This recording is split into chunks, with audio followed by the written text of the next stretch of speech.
Recorded live from the John Puccino studio inside of High Tech in Secaucus, New Jersey. It's the SN Network on WHIT Podcasting. I'm your announcer and your host, Jonathan, and with me today is the GOAT again himself, Mr. Frank Janssen from Security. It's nice to see you again today, man. Today we're going to be talking about our predictions for the big game, but first we're going to have to talk about what we thought of last weekend's games in the NFC Championship and the AFC Championship. And AFC Championship took place last Sunday, where we had the Chiefs and the Ravens at 3 o'clock, and we also had the Niners and the Lions at 6:30. Frank, tell me what you think about that Chiefs and Ravens game at 3.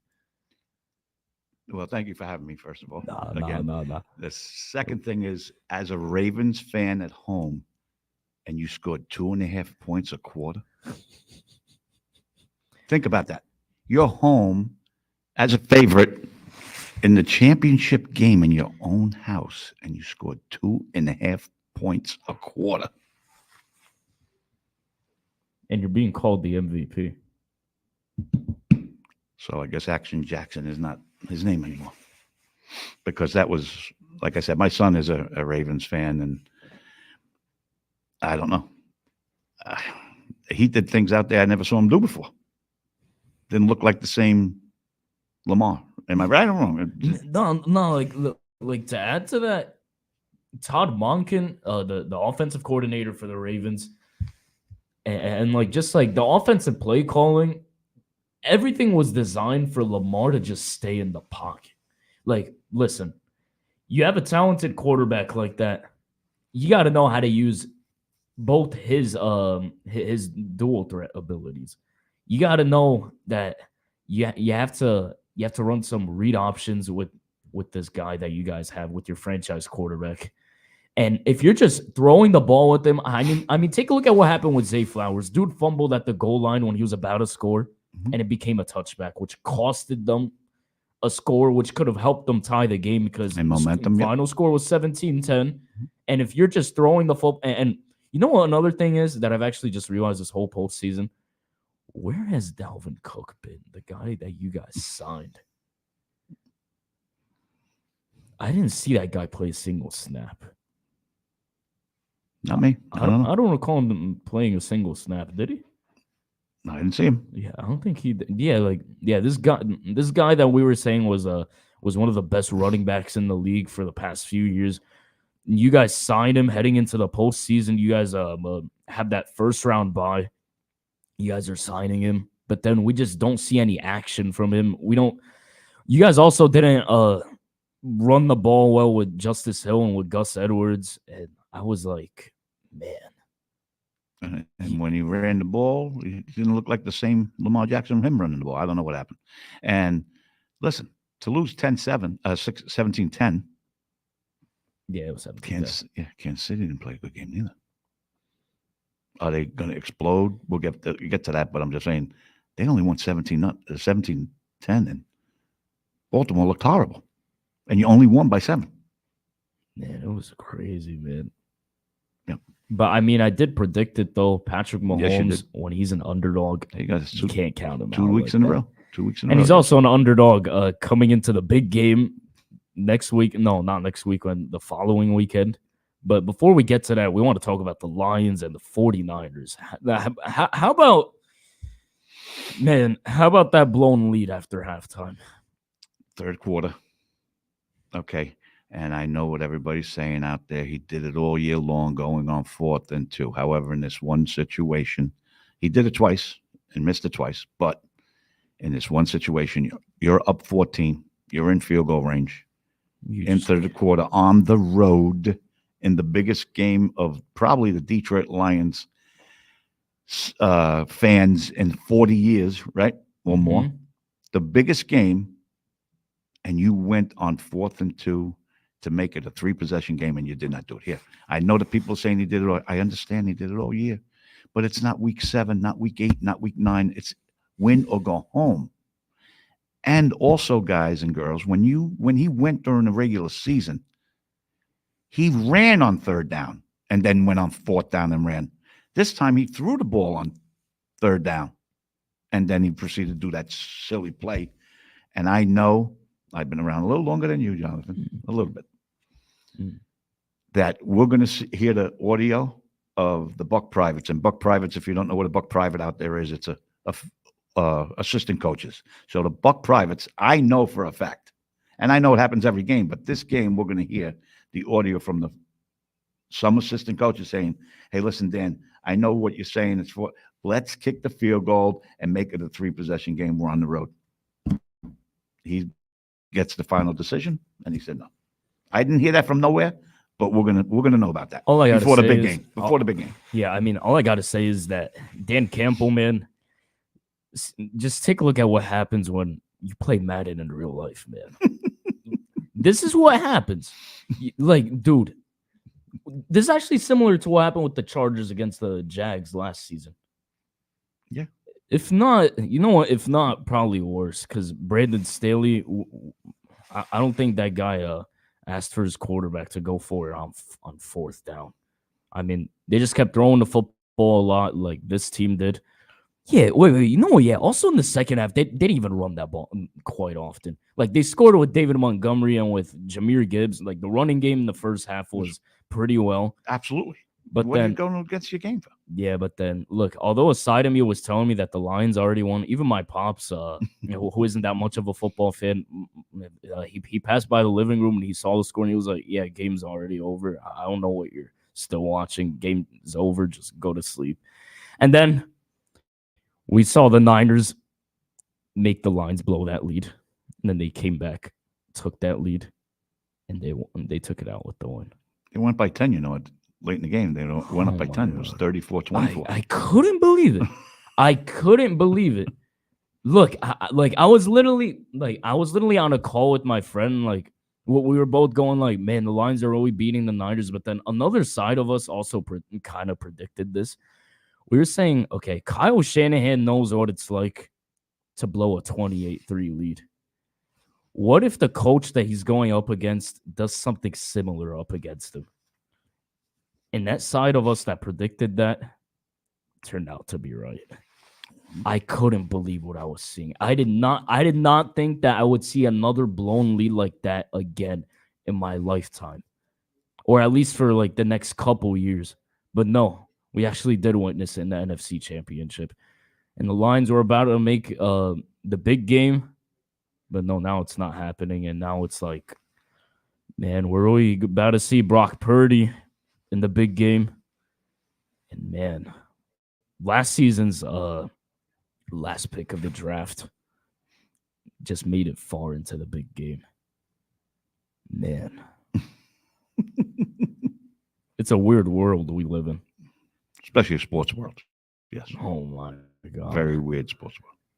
But I mean, heading into the Super Bowl though. Big game? Well, yeah, the big game. We also got Patrick Mahomes being the underdog again in this big game, which just makes zero sense to me because they just won the Super Bowl last season. But I guess because the 49ers are the better team on paper and they were the 1 seed in their own conference, I guess that makes them the favorites to win. And give yourself credit. You picked both teams to go to the big game, Nah, 49ers. You went 1-1? No, I went with the Lions, man. Oh, you did, I went with the Lions. They were looking like a hot team for me, man. And it's just like I said this before. Brock Purdy's lost in the NFC Championship. He doesn't have as much experience as Jared Goff. Jared Goff's made it to the big game before and won it, man. So you went 1-1, and I went 0-2. Mm-hmm. Only because my son's a Raven fan. Yep. Yeah, he went. You find that funny? He went 0-2. He went 0-2. I went 1-1. All right. Oh, that's a different thing. Yes, I did also, but to go to the Super Bowl, I was 0-2. How worried were you about that? When they went up 34-24, everybody was. Oh my! And then they wouldn't kick the field goal. They were going for the touchdown. I'm like, they're not going to. And then I can't believe that guy caught that pass. That pass was going 100 miles an hour. Unbelievable. Right? Oh, yeah. Wait. So, Mr. DePiro, did you pick the Chiefs or the Ravens to win? I didn't care about that. I was too shy, but I don't know. I would have probably picked Baltimore because they were playing at home. Mm-hmm. But you see how much that helps. Man, but now heading into the big game, it's like Dude. Okay. We've seen what Patrick Mahomes does as an underdog. But then another thing is people are acting like Brock Purdy doesn't stand a chance. Like DePiro, if you could recall on a Manny's show a couple of days ago, three or four of us predicted the Chiefs to win. But now something's actually starting to change up my mind. There's no changing. I wasn't here. There's no changing. No, something's actually starting to change up my mind a little bit. Not in one game you can't change. But look, people are acting like Brock Purdy does not stand a chance. I'm an AFC guy. I'm a Miami Dolphin fan. And I just said to you, Kansas City only won 17-10. They should have won 40-10. That's how bad Baltimore played. I'm going with San Francisco. Sorry. Yeah. I'm going against my AFC heart. Yeah, so like I said, a side of me is saying Brock Purdy, but then another side of me is telling me it's Patrick Mahomes as an underdog. Oh, my God. I don't know anymore. Oh, no. See, didn't he say you just took the Chiefs before another show? No, that's not good. You can't do that. Someone changed my mind. Look, that's all I have to say. Someone started to change my mind. No. And I'm like, listen, two guys on the show. You like the Chiefs, and I like San Fran. That's it, right? Am I correct? I mean, thing is, wait, guys, how about this? Look, similar to Tom Brady, whoever thought Eli Manning and Nick Foles would be beating this guy in those Super Bowls? Listen. Right, Eli's coming up for Hall of Fame next year, I think, right? He should be, yeah. Right, Mr. DePiro, I think. Yeah, Eli Hall of Fame next year. Yeah. Surprisingly, what's it called? Although people be calling Tom the Hall of Famer, he's actually really not. He wasn't inducted into the Hall of Fame yet. Who's that? Tom Brady. Well, I have something to say about that. Can I say that? Say. Any sport, and I don't know, Mr. DePiro, if he agrees with me or not. Mr. DePiro, in any sport. I don't care if it's soccer, football, baseball, basketball, hockey. If you are a guaranteed shoe-in first ballot Hall of Famer, they should do it the next year. You know why? Why? God forbid he's not here in a couple of years to enjoy it. Exactly. No, honestly, for me. You understand what I'm saying, Mr. DePiro? Honestly, for me, someone like Patrick Mahomes, if this guy, you know what, I'm going to stick with what I said last time. Give me the Chiefs winning this. Okay, good. I got the 49ers in the big game. I think the 49ers are going to put up a big fight. And, like, listen, on paper, they are the better team, but it's with the Chiefs. These guys have a lot more experience than the 49ers in big games like these. I agree. And it's like, guys, it's also Patrick Mahomes we're talking about, the best player in the whole league. Do you remember what I talked about the San Francisco 49ers 3 weeks ago? What I mentioned about that team? Nah, remind me. The organization. The organization. Top of the line. The best. They are, but I mean, why haven't they won since the 90s? That's all right. I'm talking about lately with Johnny Lynch up there. You'll see. Thing is, Patrick Mahomes has beaten these 49ers before.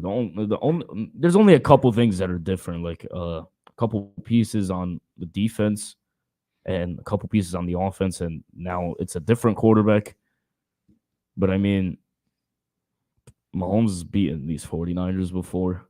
And I finally heard Crosby's name. I'm not Bosa's name a couple times this weekend. Oh, yeah. The week before, I didn't hear his name. He did sack off. Yeah, a couple times. I heard his name. He woke up this week. He probably heard me. Yeah, he probably got our podcast. He saw our show. Yeah. Yeah. And it's just like, there's also, like, for the Chiefs, this is also the best defense that Patrick Mahomes has ever had. Like, the run defense this season has been one of the top 5 ranked defenses in the league. And they've actually, like, gotten so much better compared to last season. And also the secondary's actually stepped up, too, because Chiefs secondary was one of the worst last season, and they still managed to win a Super Bowl. But now, heading into the Super Bowl, the big game, it's like, man, we're heading into the big game, and it's like this team has the most experience out of all 32 teams in the league. And the 49ers, which I think could stand a chance, I think the Chiefs come out with the upset.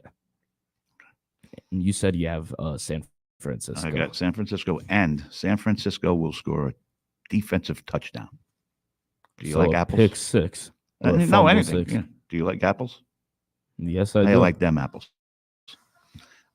I don't like Eli Apple, though. I'll tell you that. Me neither, and he's on my team. You can bet. You could. Oh, take yeah, I him. forgot he was. he had a good season. But getting back, defensive touchdown for the San Francisco 49ers. Mm.